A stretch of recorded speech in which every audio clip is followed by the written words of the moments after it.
Hi, welcome to Food by Mark. I'm Mark. Please like, comment, subscribe. I would love to know your feedback on what I should cook next. Any critiques, any good points. I would love to hear it while I grow. But today, we're making creme brulee. Let's get cooking.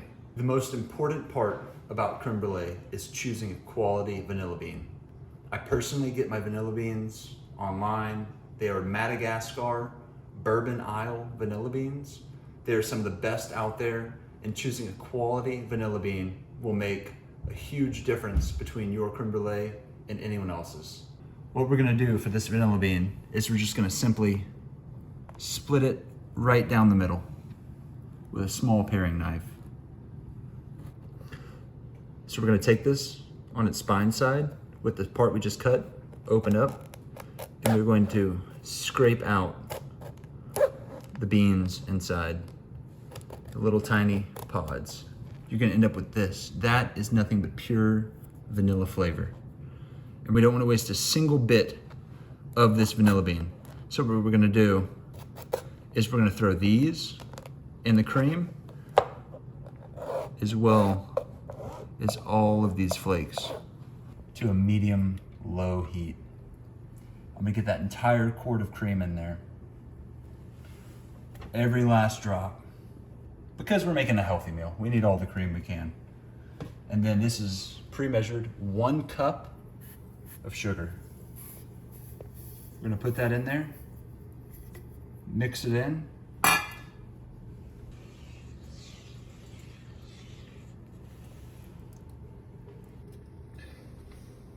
next thing we do to our cream is we add in both the pod and the vanilla bean. And get as much as you can in there. Give it another quick stir. Get that vanilla bean mixed through there. Get all that sugar that's been warming up, dissolving in. Now we need to get 1 cup of egg yolks. We are gonna save these egg whites, but just separate them.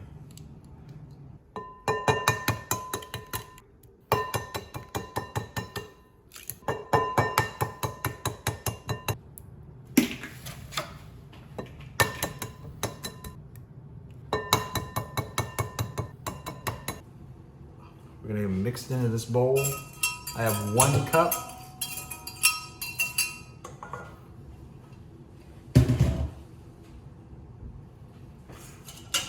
And we're not gonna get them overly beat, but just mix through.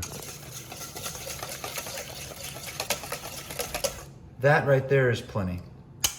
Our cream is simmering. It's now time to temper these egg yolks, the most crucial step of this recipe. As you can see, the cream is at a simmer. So we're gonna take a small amount and ladle it in to our egg yolks while we whisk. This is called tempering.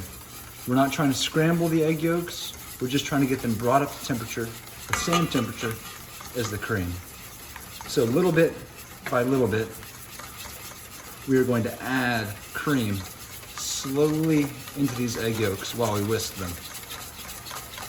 That way, we have zero curdling and nothing but silky smooth creme brulee.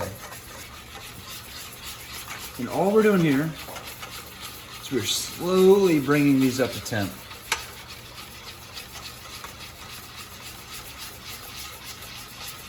Just trying to get them set and cooked, but not curdled. We do not want to add liquid that's too hot, too fast into this mixture. I think that is good. So now, I'm gonna go ahead, I'm gonna dump the entire mixture in while stirring. On the last little bit, you wanna dump kind of hard, that way your vanilla beans get in there. Using a very fine mesh sieve, we're now going to strain the possible curdled egg and the vanilla bean out of this. Oh, there goes a vanilla bean.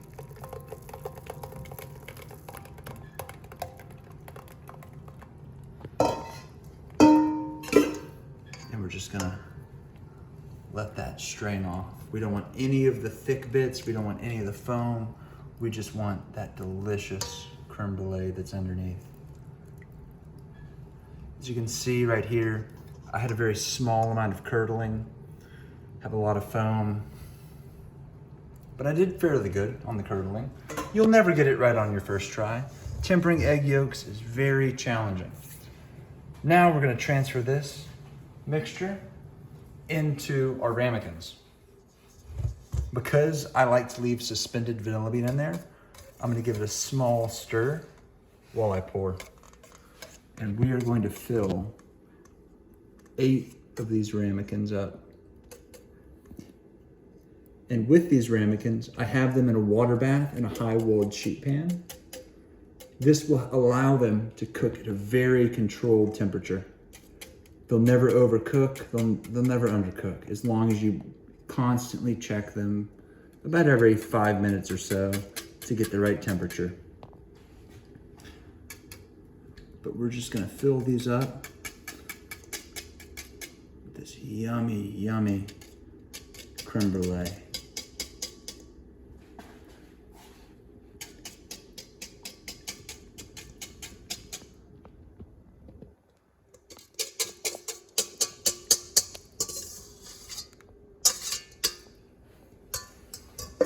If you do not have a high-walled sheet tray like this, something I've used in the past before I obtained this was a pan that was high-walled. I even used 2 pans to make 8 brulees in the past, but just something to where you can have the water line just a 1/4 inch from the top. Now we're gonna transfer this into a 300-degree oven. Something you need to be very cautious of whenever transferring this to the oven is the water line. You want to be very still, very smooth with your motions, because you don't want water getting into your brulee.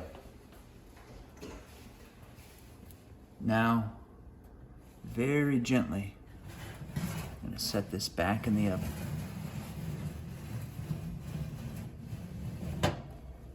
I just pulled the temp. They're at 173 degrees. I did get a little bit of water on this one. I'll show you how to fix that. They're perfectly set once they're in the water. We don't want them set before they hit the water. Let's carefully move that over.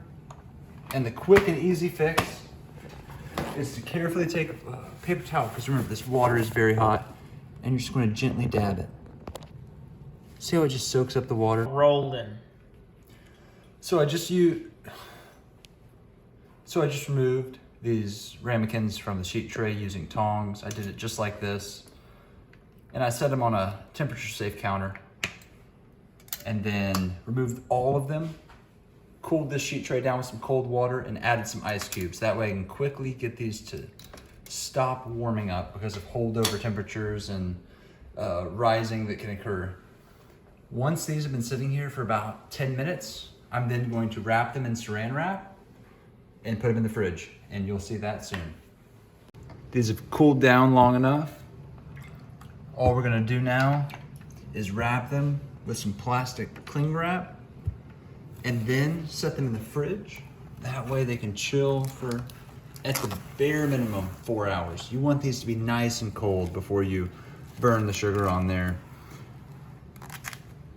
So we're just gonna give them a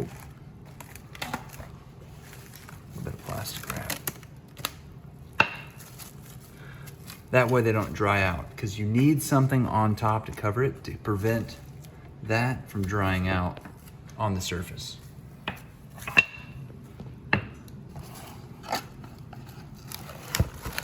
So I'm gonna get the rest of these wrapped, and tomorrow for dinner, they'll be ready to torch up with some sugar on top. And that's the next thing and last thing you'll be seeing. Rolling. All right, this creme brulee is chilled up nicely. There's a little bit of moisture on there, so we're just gonna gently dab it off with a little paper towel. Next, we're gonna add some sugar on top and then torch it. A little backstory behind this recipe is that it comes from one of my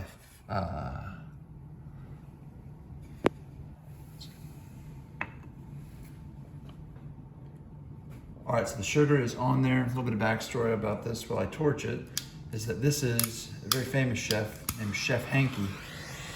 If I can find a YouTube of his, I'll link it right here. But this is Chef Handke's personal creme brulee recipe. The only difference between his and mine is that I cook it to an exact temperature of 175 to 180 degrees, and from the recipe we have, he only cooks it till a toothpick comes up clean, which I find to be a little overcooked. All right, sugar's nice and hard now. Let's give it a taste.